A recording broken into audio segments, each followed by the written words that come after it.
Hello friends, welcome to my channel. Today we are going to talk about Libra Ascendant and how the month of December 22 is going to pan out for the Libra Ascendant people. See, Libra Ascendant people are lovers of justice. They are very refined, fashion conscious and are able to lead a very balanced life.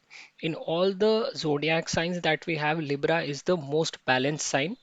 It is also an airy sign, and if Venus is well placed in the birth chart, say in the first house, fourth house, fifth house, and ninth house, then you will also find such people to be very intelligent. Now, coming to the predictions for the month of December 22, Ascendant Lord Venus is going to be in stellium for most part of the month.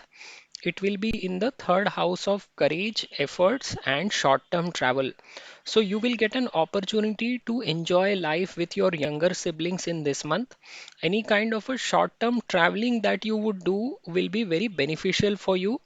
This Venus will also help you to earn money through your social network or through any kind of a work that involves communication or risk taking. All those who are engaged in businesses related to tours and travels, printing, publishing, public relations will also see a boost in income in this month. Since the third house is also the house of efforts, you will have to put a lot of hard work in order to succeed in your ventures in this month. We will also take a look at Sun. Sun is the lord of the 11th house or the house of gains. So this Sun will be in the second house till 16th of December, where it is going to get directly aspected by the second house lord Mars. So Mars is going to see its own sign of self-earned wealth and Sun will be posited here. So this combination is going to create an opportunity to earn money for you in the first half of December. You can earn money from defense sector, healthcare, petrochemicals, specialty chemicals. If you are in deals that involve government, then this month will also see cash flow from them. Mercury is the lord of ninth and 12th house, and both the houses involve long term journeys. And this lord again is in the third house, which also indicates traveling. So, all the three, ninth, and 12th houses indicate traveling, and all three are getting activated by the Mercury's movement. The ninth house lord sitting in the third house aspecting its own house means you can take long term journey or engage in higher learning in this month. If you are undergoing Mercury MD at the moment, then probability of a longer journey becomes extremely high for you. Jupiter is considered a double malefic planet for Libra ascendant because it owns the third and sixth house, and both houses are not considered that good from the house perspective. This Jupiter will continue to pass through the star of Saturn, and as a result, people who are in service will experience good time in the month of December. Saturn is considered as a highly benefic planet for Libra ascendant people because it owns one quadrant which is fourth house and one trine which is the fifth house, and both the houses are benefic houses. So Saturn will continue to pass through the fourth house, but it will be transitioning through the star of Mars, and Mars is sitting in the eighth house. So this month is not going to be very good for speculators or for students as they will have to work very hard. So one way to ratify this combination is by looking at which star the planet is passing through, and the other is also through the house negation. So fifth house lord again passing through fourth house, or you look at the planet passing through the star which again specifies eighth house. So from both places it is getting indicated that people who are in speculation or in education, they will find December to be a very hard month for them. A lot of hard work will be involved and people will feel that they have very little to show as a progress by the end of the month. Mars is going to pass through the eighth house and will continue to aspect its own house of self-earned wealth. So as I have said earlier, if you are connected with the sectors that are related to Mars, defense, healthcare, petrochemical, specialty chemicals, then you will earn good amount of money at this point of time, especially if you have a family business that is connected to any of these sectors. Rahu is passing through the seventh house and it is going to create differences with spouse at the mental level, and Ketu passing through the first house will make you go towards spirituality. Ketu in the first house, especially for Libra ascendant, is not considered good because it behaves in exactly opposite manner to that of ascendant lord. Ascendant lord Venus is completely towards material side and Ketu is towards spiritual side. So a spiritually high planet passing through the first house is going to create a lot of dichotomy in your mind. You will as a nature go towards the material side, but Ketu will pull you towards the spiritual side, and there lies the conflict. So feeding black dog on Wednesday is very helpful in tackling this position of Ketu, and you need to have a goal in life in order to work towards that goal.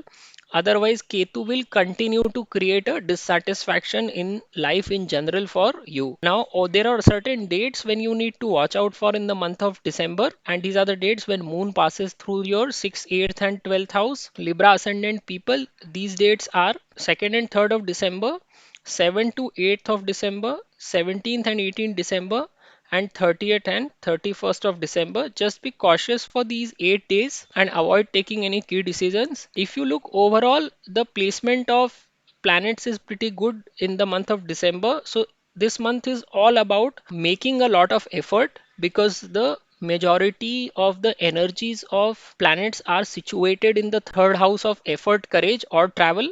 So any kind of a traveling will also be beneficial for you. But a stellium of three planets in the third house with the eighth aspect of Mars, so energy of four planets is getting concentrated in one house.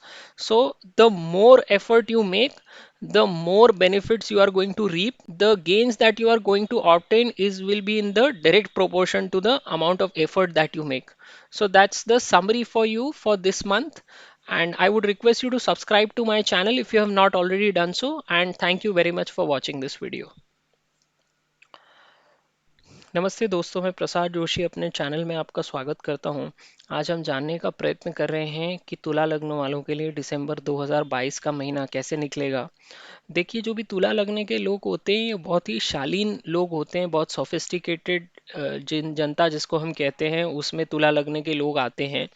ये लोग बहुत refined होते हैं, fashion conscious होते हैं, और इनको हमेशा न्याय की इनको एक जिद रहती है कि लोगों के साथ न्याय होना चाहिए, या ये दूसरों के साथ न्याय करना चाहते हैं। तो लिब्रा जो है एक आपकी वायु तत्व की राशि है, और इसीलिए यहाँ पर अगर लग्नेश अच्छी भाव में स्थित हो या अच्छी राशि में स्थित हो, यानी अगर लग्नेश प्रथम भाव में ही बैठा है, चतुर्थ में बैठा है, पंचम में बैठा है या नवम भाव में बैठा है, तो ऐसे लोग बहुत ज़्यादा इंटेलिजेंट होते हैं। तुला लग्न के लिए दिसंबर 22 के लिए देखिए, लग्न स्वामी तृतीय भाव से भ्रमण करेंगे, और यहाँ पर ये तिगड्डे का निर्माण कर रहे हैं सूर्य और बुध के साथ, और इन तीनों ग्रहों पर मंगल की 8वीं दृष्टि भी पड़ेगी पूरे महीने में।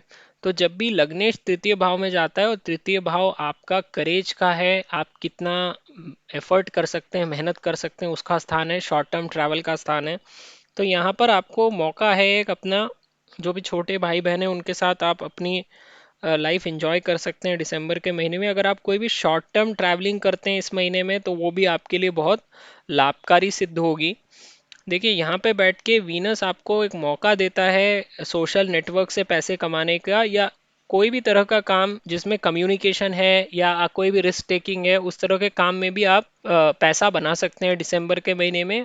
आप अगर किसी भी ऐसे बिजनेस में हैं जो टूर्स एंड ट्रैवल से संबंध रखता है, प्रिंटिंग, पब्लिशिंग, पब्लिक रिलेशन से संबंध रखता है, कोई भी ऐसा धंधा जिसमें ब्रोकरेज इन्वॉल्व है या कमीशन इन्वॉल्व है, उन सब लोगों के लिए आप दिसंबर में आप देखेंगे कि इनकम उनकी बढ़ेगी, कैश फ्लो आएगा। तीसरा हाउस चूंकि प्रयास करने का हाउस है, तो आपको बहुत ज़्यादा प्रयास करने पड़ेंगे इस महीने में अच्छी चीज़ें होने के लिए। अभी यहाँ पर सूर्य भी बैठेंगे। अब सूर्य 16 दिसंबर तक तो द्वितीय भाव में बैठे रहेंगे, जहाँ पे मंगल उन पे अपनी दृष्टि डालेंगे। अब मंगल द्वितीय भाव के स्वामी बनते हैं, अपनी भाव को देख रहे हैं, और सूर्य भी बैठे हुए हैं वहाँ। तो जितने भी लोग, अगर गवर्नमेंट सेक्टर में आपका कहीं भी कनेक्शन आता है, किसी भी तरह से आप ऐसे किसी काम में जुड़े हुए हैं जिसमें गवर्नमेंट का संबंध आता है, तो भी आपको कैश फ्लो देखने को मिलेगा इस महीने में।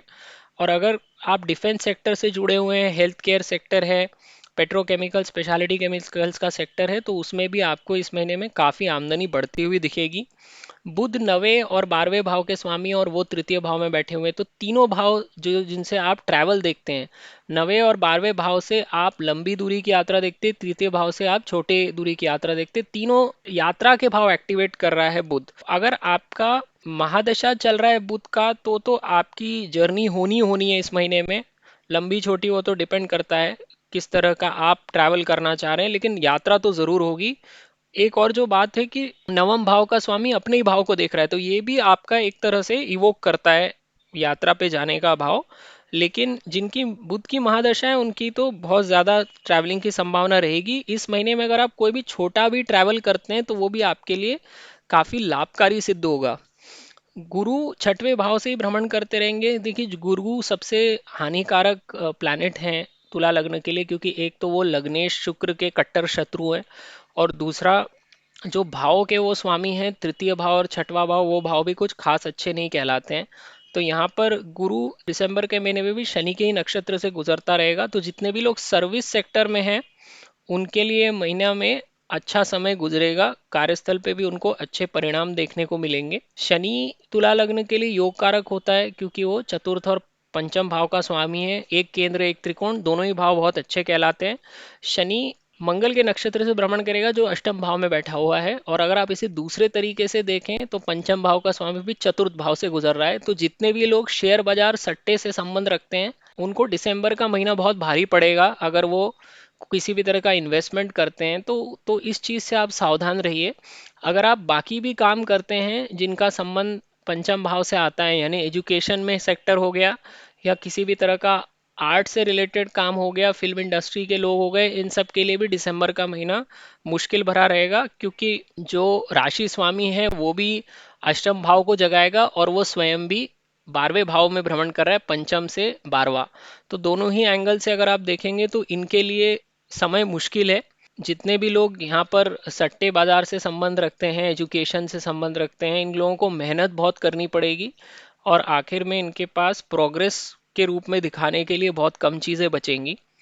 मंगल देखिए अष्टम भाव से ही गुजरता रहेगा और ये अपने ही भाव को देखेगा, द्वितीय भाव को। तो जब भी किसी भी भाव का स्वामी अपने ही भाव को देखता है तो उस भाव की वृद्धि करने का काम करता है। तो दिसंबर के महीने में, जैसा मैंने पहले बताया था, कि मंगल से दिखाए जाने वाले जितने भी सेक्टर हैं, explosives, chemicals, petrochemicals, health care, defence, speciality chemicals, सब में पैसा कमाने का काफ़ी अच्छी संभावना है। खास करके अगर आप ये इन बिजनेसेस में है और आपका फैमिली बिजनेस है, तब तो आपकी बिल्कुल चांदी हो जाएगी दिसंबर के महीने में, खास करके पैसे की आवक को लेके। राहु सप्तम भाव से भ्रमण करता रहेगा और यहाँ पे ये आपके पति या पत्नी के साथ डिफरेंसेस बनाने का काम करेगा। ये एकदम बेकार पोजीशन होती है। राहु जब भी सप्तम भाव में बैठा होता है तो व्यक्ति को हमेशा इंटरकास्ट मैरिज करनी चाहिए, क्योंकि सेम कास्ट में की हुई शादियां राहु चलने नहीं देता है।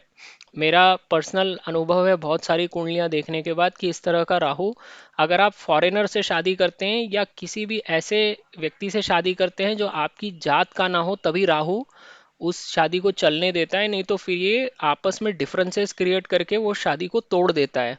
तो राहु जहाँ पर भी जिस भी भाव से गुजरता है उसमें छेद करने का काम करता है। तो यहाँ पे ये आपके पति या पत्नी के साथ आपके संबंधों में छिद्र लगाने का काम करेगा।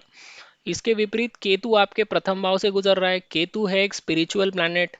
तुला लगने के लोग हैं पूरी तरह से मटेरियलिस्टिक, तो ये एक डिफरेंस ऑफ ओपिनियन या डिफरेंस ऑफ पर्सपेक्टिव जिसे हम कहते हैं वो ही बनता रहता है पूरा टाइम प्रथम भाव में।